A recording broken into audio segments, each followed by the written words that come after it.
everyone, Armored Pants here, and I have a subscriber video request for you. This is the Russian line Tier VIII TD, the SU 101. Now before we get into that though, I just want to give a shout out to my Blitz buddy Mike, whom I've known for some time now in this game. He was recently hospitalized with COVID. He got it really bad. He was on oxygen, etc. Good news is he got out of hospital a couple of days ago. He's back home with his family. He's on the mend. Big shout out to Mike in New Jersey. Fantastic that you're out of hospital, mate. Really great. Look forward to talking to you soon. Okay, so with that good news in mind, let's have a look at some bad news, because we're going to have a look at the tech spec and the Blitz hanger of this tank. And this tank is kind of a crap box, I have to say. Now, it's not a shit box like the Death Star, but it's kind of a crap box. It has some major drawbacks, and I'm going to explain to you in some detail what they are and why I think this tank is not so good.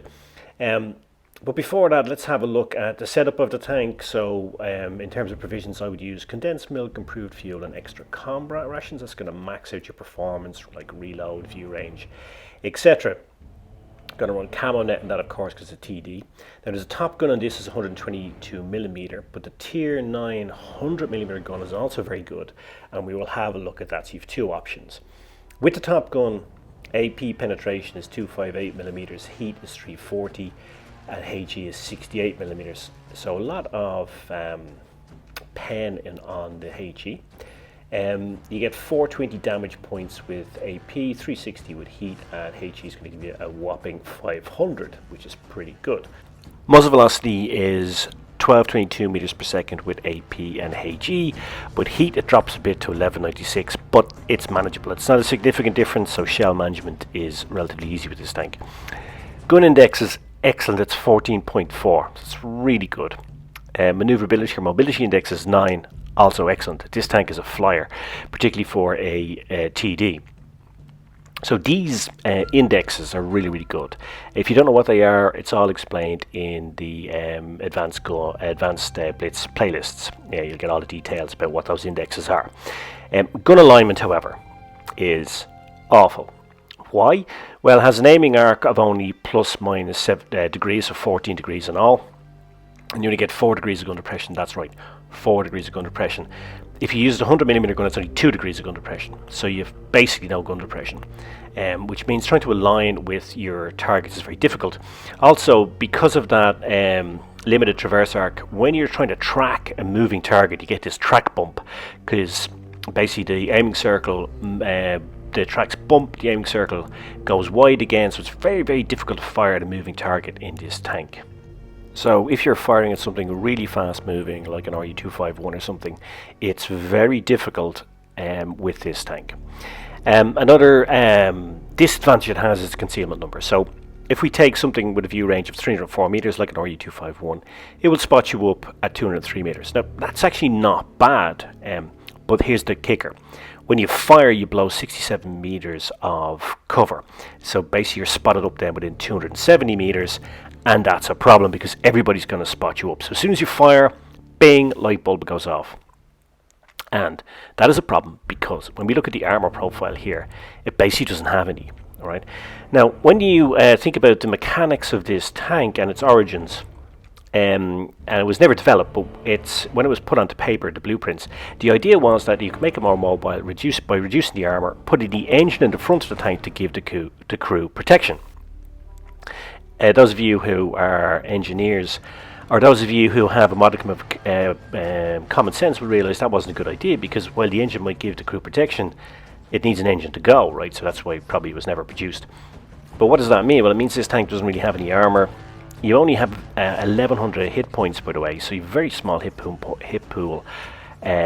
pool, so you're going to get smashed. And at Tier 8, Tier 9, where this tank plays quite often, you can get 2 shots and you're gone, right? That's another reason why it's difficult to play this tank. So you can get bounces in it. It's also a small target, but you know, really the armor profile, if any bounces you get, let's say, are a bonus, you can't really play for them, right? So that's why this tank is difficult to play, right? And that's why I understand why the subscribers asked for this video, because I can understand why people have difficulty playing it, right? So you've got small hit pool points, only 1100. You have no depression.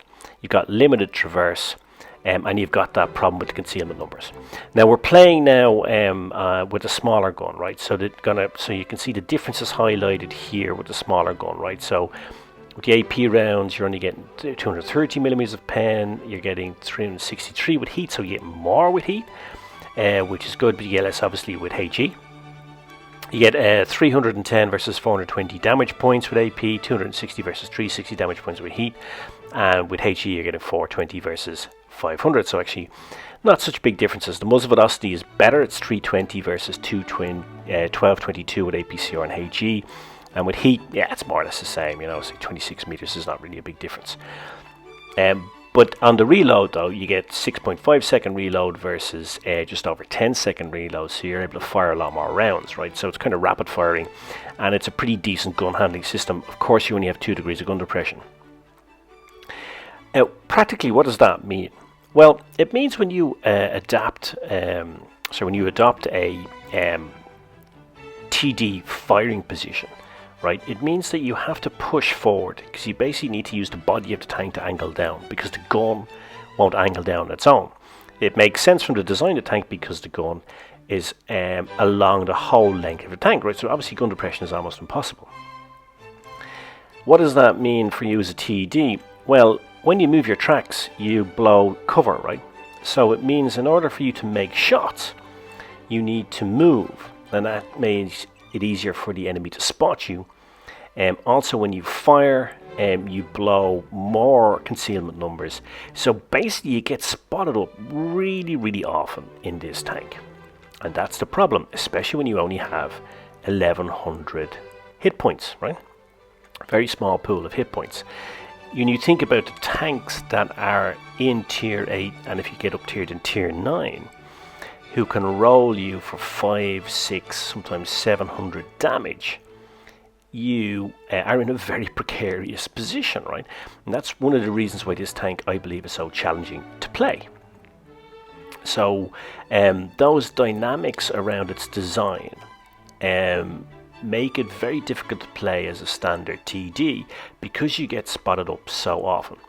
So that lack of gun alignment and the fact that it also eats into what are already challenging concealment numbers make this tank difficult to play. You can, of course, play it as a kind of medium and you know, go support your meds and use that mobility. And to be quite honest with you, that's kind of where I got the most satisfaction and the most, let's say, good experiences playing this tank. Because honestly, trying to play it as a traditional TD, whether it's with the smaller gun or the bigger gun, is quite difficult. And it's mainly due to the gun alignment, the fact that you've no armor with small hit point pool, and then of course those concealment numbers, and the fact that you need to blow your concealment numbers to align your gun, because you have to use the body of the tank to align shots, because it has no gun depression. So they're the 3 key challenges that make this a kind of a bit of a crap box. It's very, very challenging tank to play. Nonetheless, I was determined to get the better of this tank. So while I was playing it over the day and a half when I was making the video, I was determined to get a mastery badge and to master it. For some reason, I don't really think I'd played it before. I'm not really quite sure why. Maybe my gut instincts were telling me to avoid it like the plague. But I did manage to get one with a bigger gun, and we're going to have a look at that game next. Look, as we've said before on channel, you can have a good game and play well in any tank, right? And you know, there's a first class mastery badge here, and there's a mastery game coming up here with the top gun. But you know, this tank is challenging. So therefore I would say to you guys, look, there's absolutely no shame whatsoever in struggling with this tank for all those reasons that we've just outlined. However, let's look at the positives, because you guys, when you watch this channel and watch the tank reviews and tank guides, you really want to know, okay, Armored, you know, I get the negative stuff, but please can you tell me how I'm going to play this thing, because I need to grind through this, right? Okay, so here are this tank's positives, right? It has really, really, really good gun handling, especially for a Russian tank. We see it's got a 14.4 gun index, right? Now the gun index is a figure that we created here on channel, which allows you to compare gun systems on tanks with one simple number, right? And the gun system on the Panther 2, which is the Tier 8 German tank, has more or less the same score. So we know German gun handling is excellent, so we know this tank has good gun handling, right? So that's one thing, right? Second thing is it's very, very mobile. It's a small target. So you can kind of counter the fact that you don't have, but there is a big bounce coming up here. So just as I told you, you don't have much armor. You can get bounces like this, as I said. So, you know, that one straight off the gun mantlet. So you can get some bounces, right? But I mean, that's the luck of bejesus, right? So, you know, you can't play for those things really. Normally, 9 times out of 10, that waffle tractor is just gonna smash that crap out of you for 600-700 alpha roll, right? And then you're down to a one shot for most tanks in the team. But going back to the strengths of this tank, it's really mobile. You can get around the map, right? It's really agile. It's a small target, right? So probably the reason that waffle tracker bounced was he's aiming at a really, really small target. He rushes his shot, and you get the bounce, right? It has good gun handling, right? So you can deliver shots.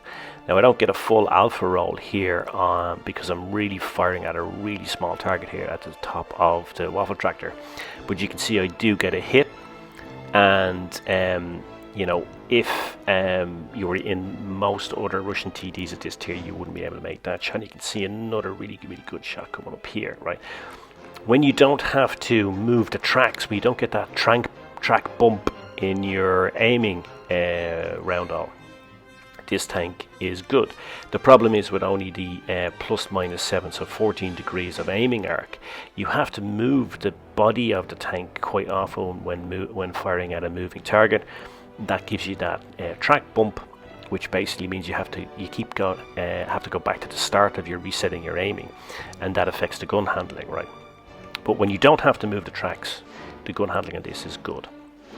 So to play this tank effectively, given its limitations as a traditional TD, because it blows its concealment numbers so quickly and so often, I wouldn't play it as a traditional TD. I would play it sort of as a medium, as I'm doing here, as a support tank. Now this is going to be a mastery badge, but I think I only do 2.3k damage or something like that, so far less than I've done in many other games in this tank. But I'm moving around the map. I spotted up the enemy, which is unusual for TD, obviously. I have captured bases. I've captured 2 bases now, and I'm flanking here, right? You know, so I am down to 124 hit points. So, you know, and that was just from 2 shots, right? But you know, you are able to get around the map in this thing because it is so mobile. A little bit cheeky here because I knew there was a mastery badge possibly on the way, so I came in to get that extra kill, and that probably got me the mastery badge. As I said, not much damage, so it's exactly as I said, 2.3k damage, right? So I've done far more damage in this and not even gotten a first class, sometimes only second class mastery badge with over 3k damage. The mastery badge is delivered here for the positive actions, right? So it's the XP. You can see here that I was only 3rd in terms of damage, but in XP I'm top. So that's the positive actions, moving around the map, spotting the enemy, and capturing those bases, and that's what you can do in this tank. So, you know, having played it quite extensively to make this video, I was most successful in it when playing to its strengths, which are its mobility and its good gun handling, playing to its weaknesses, which is basically sitting at the back, where you have those very poor concealment numbers and that very poor gun alignment. I had far less joy. So that would be my recommendation to you. So anyway, with that said, let's have a quick recap on this Tier 8 Russian TD. where we will cover all of the salient points we just discussed. So firstly, this is a difficult tank to play, right? It has many drawbacks, as we've just discussed, right? And therefore we need to make allowances for that, try to play to its strengths rather than rely on its weaknesses. In terms of its weaknesses, obviously it has that poor gun alignment that we spoke about. You have 4 degrees of gun depression for the top gun, only 2 degrees of gun depression if you go for the 100mm gun. It has this low hit point pool, it's only 1100. So basically, in a way, it's a tequila tank, 2 to 3 shots and you're dead. So you need to be aware of that as well. It has no real armor, easy pen for everything with AP. Look, you're not going to get HE spammed at you. It's not like a Borsig, but you know, AP, anything with AP is going to pen you. But on the plus side, it has 2 good gun options. Both give you good DPM. The 100mm, 122mm, both have really good gun handling. Has great mobility, right? So this gun index, its mobility index, its DPM, its reload, and its damage, these are all key strengths. So play to these. As I said, I got far more joy from playing this tank when I used its mobility than when I sat back and played to its disadvantages. So I hope you found that useful. I hope you found it enjoyable.